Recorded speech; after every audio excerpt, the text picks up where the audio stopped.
السلام عليكم الخوت، نهاركم مبروك. مرحبا بكم في الفيديو جديد. اليوم ان شاء الله غادي نشارككم معكم الطريقه المبسطه والسريعه ديال الدجاج مشرمل. كيجي بنين ومعلك والدغميه ديالو كتجي زوينه. دابا غنبداو نزيدو الفعاطريه ديالنا فوق الدجاج. عندنايا ضامه زعفران، كنوره ديال الدجاج، وعندنا معلقه صغيره ديال الابزار، معلقه صغيره ديال السكينجبير، معلقه صغيره ديال التحميره، ومعلقه صغيره ديال الخرقهم. هادشي كامل والمقادير كلهم غتلقاوهم ان شاء الله في الصندوق الوصف.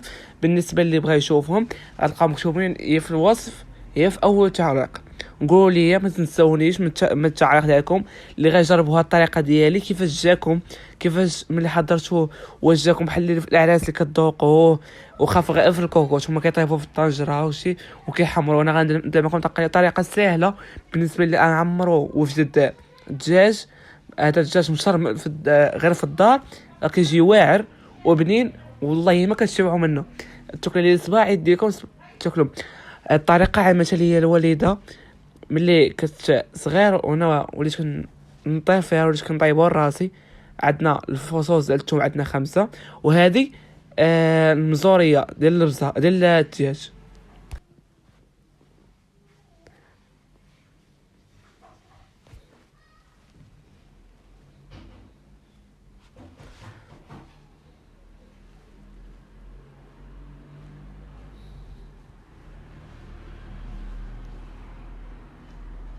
دابا هي جبنا الحكاكه صغير باش نحكوا فيها التومات باش تجي كاع تجي مفرقه في كاع البلايص. ما نديروش قبل حكوها فيها غير في الحكاكه الصغيره اللي كتعندكم غير قطعوها بالموس قطع صغيورين. عرفتي هي كتجي زوينه. وهاد الفصوص الطوماط هما كيعطيو واحد البنه خاصه ديالهم. اللي ما عندوش مع الثومه ماشي ضروري، ما اللي ما كياكلهاش ما يديرهاش. وغنديرو نسيت السمن الحار تا هو غنديروه، تا هو من الحوايج الضروريه اللي كيعطيو هاد البنه ديال هاد الشهوه ديال اليوم المغربيه.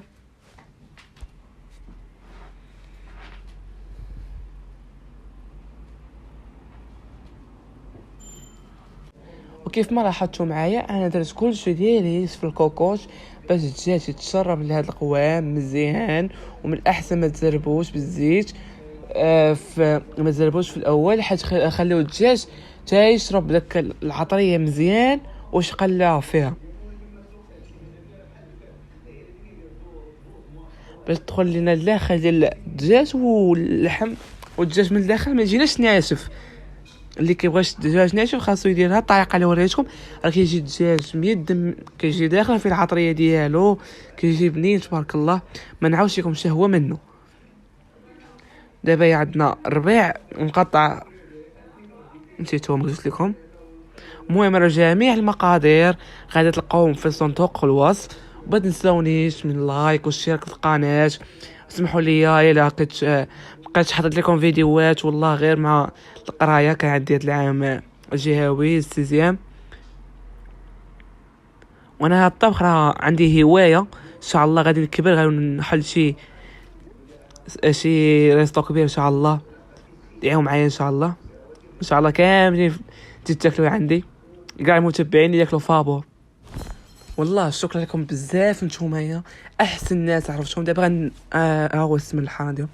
نتوما اقسم بالله الى احسن ناس عرفتهم اللي بداو معايا من الصفر ودعموني وبارطاجيو وداروا اشتراك وخلوا لي غير كلمه زوينه خلوا لي كلمه زوينه في التعاليق. هادشي كامل كيفرحني عليا وكيطلع لي المورال انني باش نزيد ونعطيكم احسن ما عندي. والله عندي بزاف ديال الشهوات، عندي بزاف ما يدار. غير والله غير كنشوف التفاعل ما كاينش، كنلوح الفيديو ما كيشوفو حتى شي واحد، والله المورال كيطيح كي صافي. ما كنبقاش نغلوح بحال ما كيجيني احباط ملي كنشوف شي فيديو لاحظتو وكيضرب غير 10 20 30 50. كيبانوا لي الناس الواصلين فيديو كيدلوح وكيضرب اولافات، وانا اخشى فيديو عندي يضرب 100. كنتمنى منكم انكم تدعموني والقناه ديالي تدوروها كاع صحابكم العائله ديالكم، وخا غير يديروا غير اشتراك ويتبعوني ويديروا لايك. والله كنشكركم بزاف، كنبغيكم كاملين كاع المتتبعين اللي في القناه. شكرا قليل في حقكم. دابا هي هاد البصله كنحكوها باش هي باش كتعطي داك المذاق الزوين. الا كانت محكوكه هي اللي فاش كتجي زوينه، اما لا شلضناها كتجي خايبه. من الافضل حكوها فهاد الحكاكه تكون الغليظه، ما تحكوش في الرقيقه. دابا هي بعد ما كملنا جميع المقادير، القزب، الربيع، الثوم، العطريه، السمان، كلشي فاش درناه. دابا كما كيقولوا الناس الاولين خلطوا وجلطوا. دابا باش كنخلطوا كلشي مزيان بايدينا من الافضل، حيت ايدينا اللي كيقول لك لا الايدين لا ورا كلشي كيطيب بالايدين.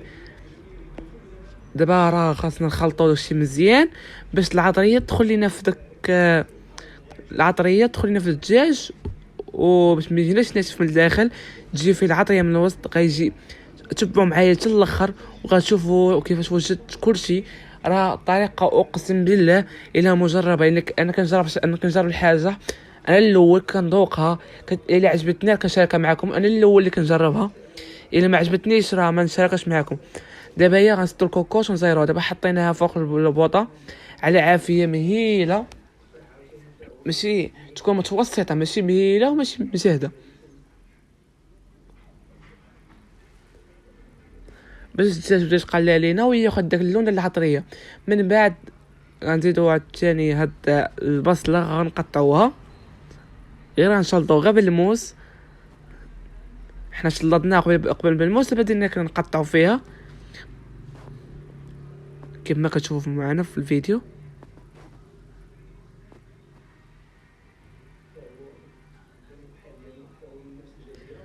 ورا السر هنايا في الطياب فوق البوطه، ما هو يناش خليو الدجاج يطيب على الصدر ديالو، حيت اللي كياخذ الوقت مره حركوا الكوكوط غير بشويه مع باش البصله ما تلصقش لتحت. ملي كطيب الدجاج كنحيدوه وكنخليوه المريقه والبصله فوق البوطه على العافيه مهيله، وكنبقاو نحركوه حتى كتنشف تماما من الماء وكتدغمر لينا مزيان وتوقف في الليداب ديالها، ويولوا لونها بحال اللون ديال الغزاله. دابا كيف ما كتشوفوا معنا راه انتهينا من ديال رسالينا. دابا غنطونوا نحطوها في الطابسيل باش نقدموها مع مويه الدار. دابا هنا هي الطبق ديالنا وصلنا للمرحله الحاسمه. كيف ما كتشوفوا حاطين الدجاج في الطبسيل وجات الدغميره كتشهي. من قداش عليكم سمحوا لي الحاملات اللي كتوحم، والله الا كون عندي الجهات الله نطيبوا لكم نجيبوا لكم حتى للدار. والله راكم عزاز، راكم في القلب. سمحوا لي الا شهيناكم. راه اللون ديالها كيشهي بحال ديال الطباخات الكبار، بحال داك فاش كتشي شي عرس كيجيبوا شي طباخات كبار، والله الا بحالو، نفس المذاق نفس اللون نفس الدجاج كيفاش طيب كلشي. ودرنا معاه حتى الزيتون الاحمر، كيعطي واحد اللون واعر كيفاش عليكم، كيعطي واحد المنظر. والحامض مسير، طريقه سهله وما كتاخذش الوقت طويل وكتعطينا نتيجه روعه. كنتمنى من هذا الفيديو يكون عجبكم واستفدتوا منه. ما تنساونيش من اللايكات ديالكم والبارطاج، وخلوا لي التعليق ديالكم وزر الاشتراك الا كنتوا اول مره غتشوفوا القناه ديالي. شكرا لكم بزاف على المتابعه، ونبقاو في الفيديو جديد، وصفه جديده ان شاء الله. تهلاو لي في راسكم، بالسلام عليكم وشكرا لكم تتبعتوا الفيديو من الاول حتى الاخر. هذه هي النهايه ديال الطبق. هنايا حطينا فوق النوطه فريش باش نحطوه مع الوالده والوالد. يلا باي عليكم، تهلاو في راسكم. تلقاو ان شاء الله في فيديو جديد وشي وصفه جديده ان شاء الله.